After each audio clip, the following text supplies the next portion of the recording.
Porsche 911 GT3 RS.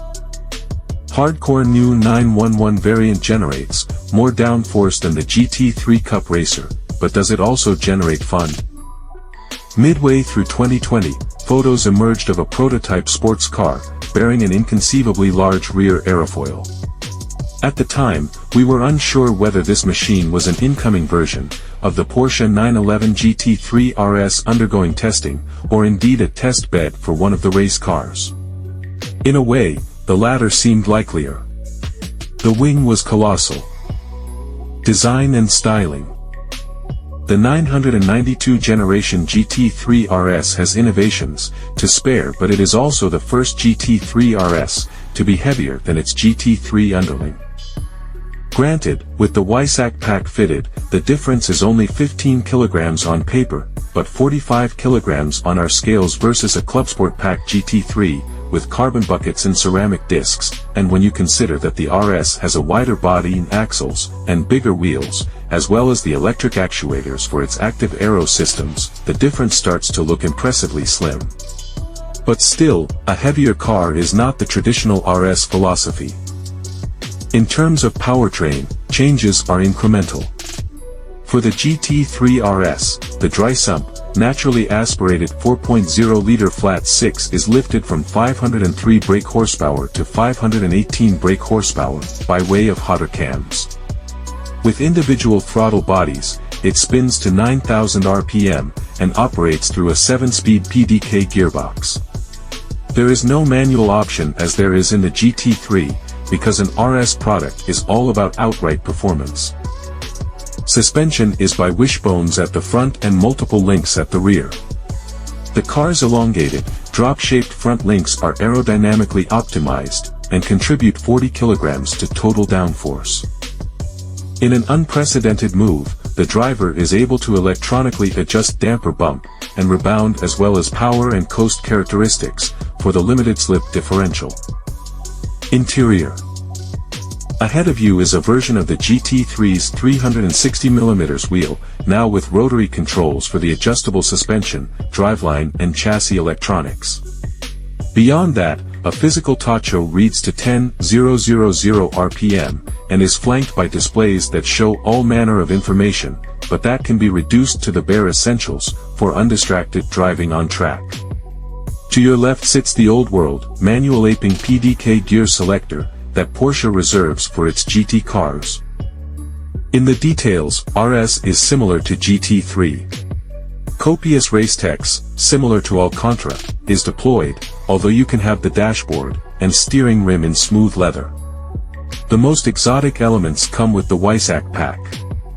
Filigree carbon fiber door handles that, when gripped, subtly enhance the general air of lightness, a carbon fiber finished roll cage, that seems almost too beautiful to be functional, 6-point harnesses, if you want them, and, of course, embroidered headrests. The cabin of the GT3 RS expertly treads the line between luxury and race-ready sportiness. Storage is mediocre, mind. There's a tiny central cubby, and nets in the door cards, but that's it. With no frunk, this is the first 911 with hot lembo reserves of utility, i.e. almost none. Engines and performance.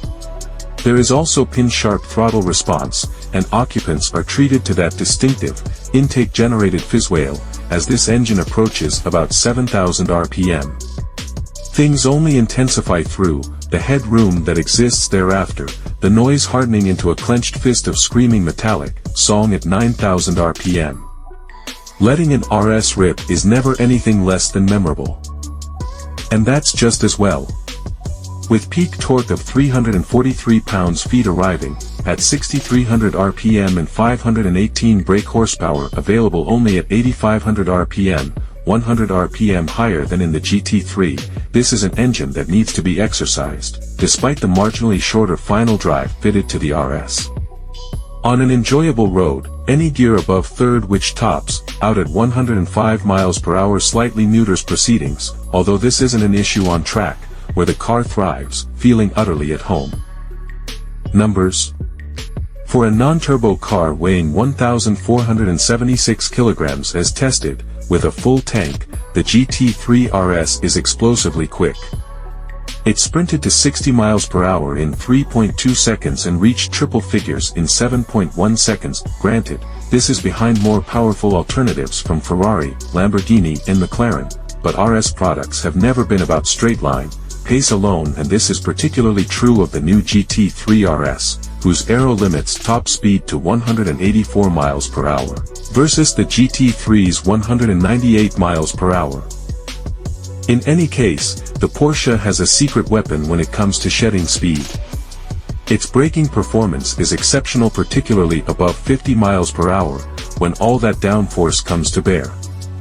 In dry but cool conditions, just 38.8 m was required to come to a standstill from 70 miles per hour.